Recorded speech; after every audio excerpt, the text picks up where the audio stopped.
vamos falar sobre a rainha faraó Nefertiti. Vou ler a citação do egiptólogo Christian Jaque sobre Nefertiti. Diz Christian Jaque: Nefertiti é a esposa do sol. Ela é a grande sacerdotisa do culto de Atom. Nefertiti adota o nome Nefer Neferu Atom, que significa belas são as belezas de Atom. Nefertiti foi uma das cabeças pensantes da cidade de Akhetaton, se não a principal. Nefertiti proporcionou uma nova luz ao país do sol. Ela possuía uma barca de rito real, ou barco de estado de Heliópolis, que hoje se encontra no Museu de Boston, nos Estados Unidos.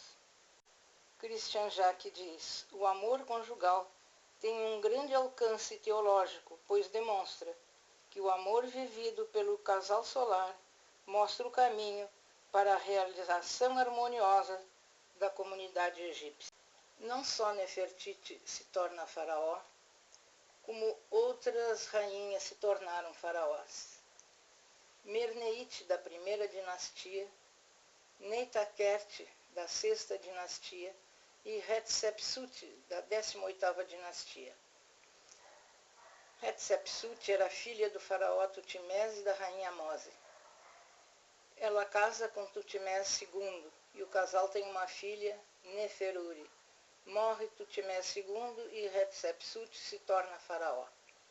Ela manda construir o grande templo funerário pelo arquiteto Senemuti e nasce um romance entre os dois. Hatshepsut é trisavó do faraó Amenhotep III. E Amenhotep III casa com a rainha Tii, e o casal tem o filho, e chamaram de Amenhotep, depois se torna Amenhotep IV, e depois ele troca o seu nome para Akhenaton. Com a morte de Akhenaton, Nefertiti também se torna faraó. Fotos do busto original da rainha Nefertiti, encontrado no ateliê do escultor Tutmés em Akhetaton, por um grupo de arqueólogos alemães que fazia escavações entre as ruínas da cidade. Mas para que as autoridades egípcias não percebessem o tesouro que estava sendo retirado, envolveram o busto em gesso. A casa do escultor Tutmés, trabalhando no busto de Nefertiti. Um bloco que era feito antes para depois fazer a estela de Akhenaton e Nefertiti. Esse bloco está no Museu de Boston, nos Estados Unidos. Akhenaton recebeu o nome de Amenhotep por nascimento, filho do faraó Amenhotep III e da rainha Tii. Duas estátuas de Amenhotep que ficou na linha de sucessão ao trono, em vista da morte prematura de seu irmão, o príncipe Tutmés, que era o herdeiro natural. O príncipe Amenhotep era uma criança normal, como se observa pelas primeiras estátuas. Amenhotep desde cedo demonstrava inclinação pelo caminho de Deus, a quem ele vai descobrindo na própria natureza, no desabrochar de uma flor, no voo de um pássaro, nas folhas caindo das árvores, na força dos animais, na orientação de seu pai, no carinho de sua mãe e na voz de seu mestre. O príncipe gostava de brincar com suas primas, que eram duas lindas meninas, Nefertiti, que significa a bela chegou, e Mutne Degemete, que significa a mãe é meiga, que eram filhas do irmão da rainha Tii e que visitavam seguidamente o palácio. Como a primeira estátua de Nefertiti é o seu famoso busto, e gostaríamos de mostrá-la a mais jovens, apresentamos a foto-desenho de uma de suas filhas, pois eram bastante semelhantes. Foto do busto de Nefertiti, que se encontra no museu em Berlim. Um lindo pôr do sol, que é uma das mais belas paisagens. O rio Nilo, que é o maior rio do mundo em extensão, cortando o Egito de sul a norte. Durante as cheias do rio, as suas águas inundavam as margens, deixando humus fertilizante que possibilitava ótimas colheitas. O faraó Amenhotep III e rainha Tii, pais de Akhenaton, com a filha mais velha, Satamon. Ele conheceu a jovem Tii numa festa em palácio, ficando impressionado com a beleza enigmática da moça e a escolheu como esposa. Ela não tinha origem real, mas era descendente de família nobre. Aqui uma foto do desenho do faraó e da rainha Tii, que parece que demonstram como eles eram na realidade. Aioerge, irmão da rainha Tii, que exerceu o cargo de ministro e também como chefe da charreteria imperial. Nefertiti e sua irmã, Mutine-Dejemet. Amenhotep e Nefertiti, os dois jovens, sentiam uma profunda amizade, que foi se transformando em amor, e ele logo pediu sua prima em matrimônio. O enlace foi realizado na corte egípcia com uma grande pompa, no ano de 1386 a.C., quando Amenhotep tinha 12 anos e Nefertiti apenas 10 anos de idade. Não é possível falar de Nefertiti sem mencionar Akhenaton, bem como é impossível falar de Akhenaton sem citar Nefertiti. Eles formaram o casal solar dedicando sua vida a fazer do Egito um país de paz e amor. Este é um palácio da quarta dinastia que é muito semelhante ao que construiu Amenhotep III para sua família, que ficou conhecido como o Palácio de Malkata, onde nasceram as princesas e os príncipes Satamon, Tutmés, Isis, Renutaneb, Nebet-Ra, Amenhotep, Baquetaton e o caçula Tutankhaton. Akhenaton e Nefertiti, o casamento dos jovens, foi uma união pelo coração, pela comunhão de ideais e pela eternidade, que lhes possibilitou viver uma das mais lindas histórias de amor. Ao completar 15 anos de idade, o jovem Amenhotep é convidado por seu pai a participar do governo numa corregência. Então o príncipe recebe o nome de Amenhotep IV, 10º faraó da 18ª dinastia, mas acrescenta como nome de coroação Nefer-Keperu-Ra, que significa a beleza das transformações de Ra. O faraó adota o título primeiro profeta de Ra-Arakti, que é de origem solar, e também como grande dos videntes, porque ver significava recriar. Amenhotep IV situa o seu reinado como um prolongamento direto das primeiras dinastias, numa época em que prevalecia a transparência de sentimentos nos homens do governo e do clero. Templo de Karnak, em Tebas, onde se observa que o rio Nilo foi desviado para chegar até a entrada do templo. A coroação de Amenhotep IV não foi realizada em Tebas, mas em Hermontes, que representa Heliópolis do Sul, o que causou grande agitação no clero de Amon. Aton com seus raios terminando em mãos doadoras de vida. Amenhotep III e rainha Tii. Ela tinha uma forte personalidade e muito colaborou com o faraó nas decisões políticas, sociais e religiosas. O faraó Amenhotep III presenteou a rainha Tii com um lindo barco, que ela batizou de Tenrei Aton, que significa o esplendor de Aton, mostrando a simpatia e preferência pelo deus solar Aton. O jovem faraó percebe que seria necessário transferir a capital do Egito para outro local onde não houvesse a interferência do clero de Amon no governo. Seu pai o apoia nesse projeto e ele vai, junto a uma comitiva, em busca de um lugar onde pés humanos nunca tivessem pisado para a construção da nova capital. Amenhotep IV e sua comitiva navegam pelo rio Nilo a partir de Tebas, em direção ao norte.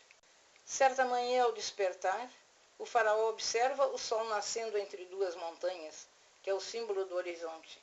Então ele diz: este é o local que meu pai Aton escolheu para a nova capital do Egito. O símbolo do horizonte, Akhet, e o sol entre as duas montanhas.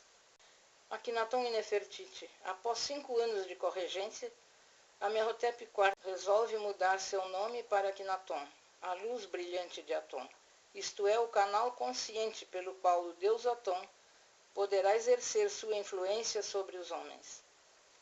Segundo o conceito religioso do Antigo Egito, a mudança do nome transformava a natureza das coisas e a alteração do título modificava o modo de agir.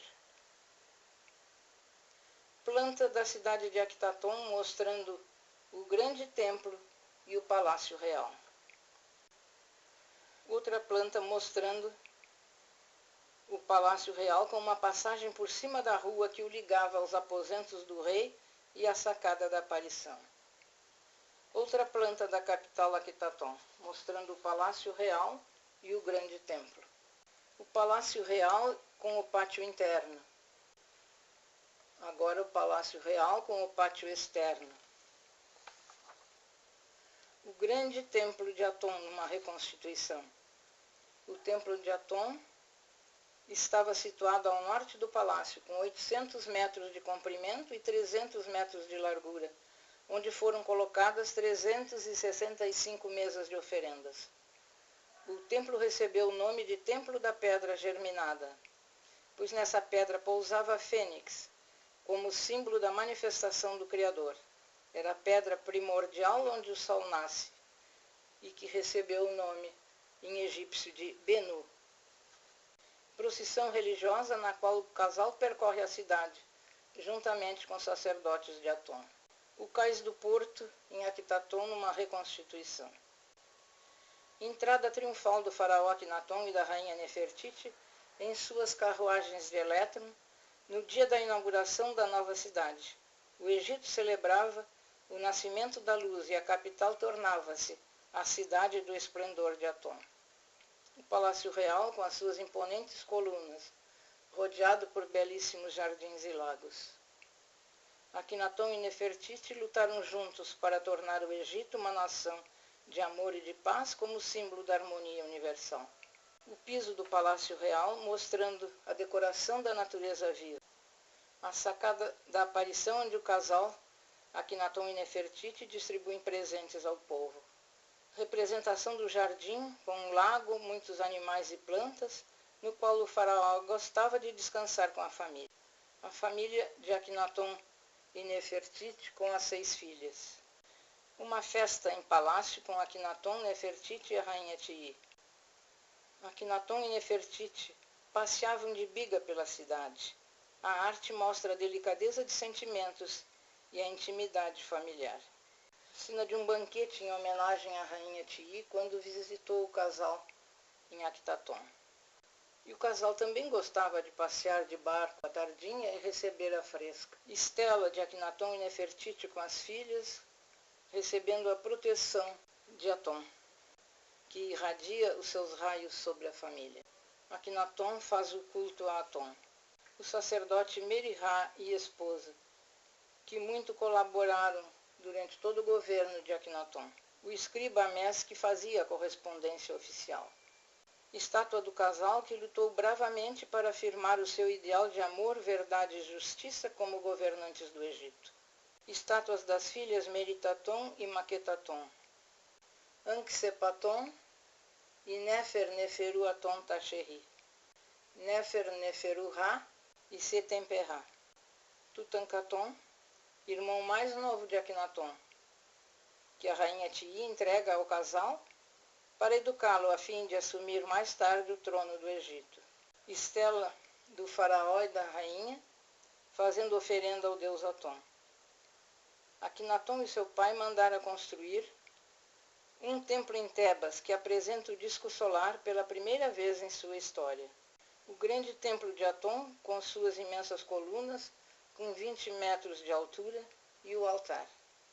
O templo recebeu o nome de Templo da Pedra Germinada, e nessa pedra pousava a fênix. Akhenaton e Nefertiti explicam a grandeza da religião de Aton, que é abrir o caminho da luz para todos que almejarem seguir a evolução espiritual. Ruínas do grande templo de Aton, com 1,5 km. Akhenaton manda construir templos em honra ao deus Aton em diversas cidades. Em On, Heliópolis, Mênfis, Hermópolis, Fayum e outras, pois Akhenaton tinha a ideia de divulgar a religião em caráter universal. E mesmo fora do Egito manda construir na Etiópia que tem o nome de templo Genhaton, e outro na Síria. Christian Jacques refere a atualidade da mensagem do faraó, dizendo: Akhenaton colocou em prática as leis espirituais vislumbradas em sua viagem interior, as quais devem ser seguidas ainda hoje por todo homem que zelar pela evolução de sua alma. Akhenaton na sua biga, puxada por 2 cavalos. O faraó recebendo estrangeiros em audiência. Akhenaton ensinava a todos ser o casal real sagrado, porque era o intermediário entre Deus e o povo. Nefertiti participava de todas as cerimônias do templo, onde desenvolvia o seu esplendor religioso, através do santuário denominado Moradia de Repouso de Aton, com a celebração dos rituais do pôr do sol. Ela dirigia um clero feminino, era a grã sacerdotisa do culto de Aton.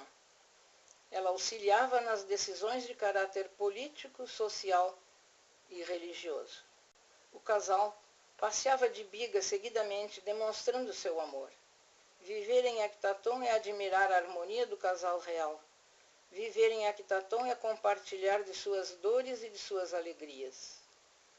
Viver em Ektaton é encontrar um mestre espiritual, um rei que ensina as leis da evolução interior e transforma os súditos em seus discípulos. A estela divisória da cidade, que Akhenaton fez em número de 14, só foram conservadas 2 estelas e estão em ruína. Festa na casa de um nobre, com música e dança. Os egípcios eram alegres e gostavam de reuniões para ouvir música, apreciar as dançarinas, jogar e beber vinho. Musicistas tocando instrumentos como a harpa, o alaúde e outros. Moças colocando perfume. Akhenaton realizou a reforma política, social, religiosa e artística, tentando traçar novos rumos para o povo do Egito e para a humanidade. Mas a família passa por grande tristeza com a morte de Amenhotep III e logo depois de uma das suas filhas, Maketaton. Uma pintura na parede da tumba da família real pela morte da princesa. Estátuas de Akhenaton no Museu do Cairo e a outra no Museu do Louvre. Provavelmente uma das últimas estátuas de Akhenaton, onde se observa seus traços normais. Sarcófago de Akhenaton, revestido em ouro, que estava na Alemanha e foi devolvido ao Museu do Cairo pelo ano 2000. E aqui o crânio de Akhenaton, não existe a múmia, porque foi pingando água no sarcófago e foi sendo destruído o esqueleto. O sarcófago da KV-55, onde estaria o corpo de Akhenaton em Tebas. Nefertiti assume o trono do Egito como faraó após a morte de seu amado esposo Akhenaton. Ela adota o nome de coroação Nefer-Neferu Aton Semenkaré. A rainha faraó também era representada com o rosto alongado e as mesmas características usadas pelo faraó. Ela convida sua filha Meritaton para assumir o trono do Egito. Como rainha, pois, no Antigo Egito, deveria haver sempre os 2 elementos, masculino e feminino. E quando Nefertiti assume como faraó, ela se torna o elemento masculino. A rainha faraó dá continuidade à religião de Aton, fazendo o culto solar. 2 estelas, com Akhenaton e Nefertiti, e com os 2 cartuchos para cada faraó, com o nome de nascimento e o nome de coroação. O Palácio Norte numa reconstituição, primeiramente com o nome de Nefertiti e depois com o nome da rainha Meritaton. Rainha Nefertiti, rainha faraó Nefertiti e a rainha Meritaton. O pátio interno do Palácio Norte, onde se observa que existiam colunas e outro andar. Ruínas do Palácio Norte, dedicado à rainha Nefertiti, onde se observa que ainda existe a base das colunas e alguns degraus, que eram da escada que levava à parte superior do palácio. Nefertiti descansa ao lado do seu leopardo. A Faraó, Nefertiti, faz o culto a Atom. Nefertiti usa a clava ritual sobre o inimigo como um faraó. A clava era chamada iluminadora porque tinha o sentido de purificar e não de destruir. A faraó Nefertiti faz o culto a Atom no templo. Nefertiti sentada no trono em Akhenaton. Nefertiti na biga, que usava como transporte entre os dois palácios. Depois Nefertiti transfere o trono para o príncipe Tutankhaton, que casa com sua filha Ankhsepaton, filha do casal, e eles reinam ainda em Akhenaton por 18 meses. O faraó Tutankhaton e a esposa. Akhenaton, com o apoio de Nefertiti, concretizou seus ideais ao construir a cidade de Akhenaton, para cultivar no coração do povo sentimentos de amor, justiça e verdade, que são os esteios capazes de conduzir à evolução da humanidade. Nefertiti, considerada uma estrela brilhante, sendo chamada a inigualável, pois as suas palavras alegram o coração dos vivos e as suas mãos seguem o traçado dos gestos rituais que satisfazem a Deus. O convite de Akhenaton. Akhenaton convida o homem a comungar com tudo que vive e a reverenciar a natureza em todo o seu esplendor. Contemplando a beleza das flores, o movimento rítmico da água do rio, o sibilar do vento no deserto, a alegria dos pássaros cantando, as estrelas cintilando no céu, o desabrochar de uma nova vida, as melodias executadas ao som da harpa e do alaúde. Enfim, reconhecendo Deus em tudo e participando conscientemente da sua obra de amor. Akhenaton e Nefertiti diziam a sua máxima do viver em verdade. A notável experiência do faraó Akhenaton o conduziu à eterna sabedoria, que ele tornou perceptível à humanidade, mostrando que a vida nasce sem cessar e que a natureza se renova a cada dia como uma manifestação de Deus. Atom. Akhenaton e Nefertiti, com a sua mensagem, o princípio de viver em verdade, que mostra o ser íntegro, que vive na harmonia universal, através do amor, da verdade e da justiça. Akhenaton viverá eternamente no coração de toda criatura que buscar a luz espiritual. Akhenaton foi o iluminado que a humanidade não conseguiu acompanhar. O casal solar demonstra o seu amor como almas gêmeas. Ondina agradece. Aqui estão os telefones e os sites.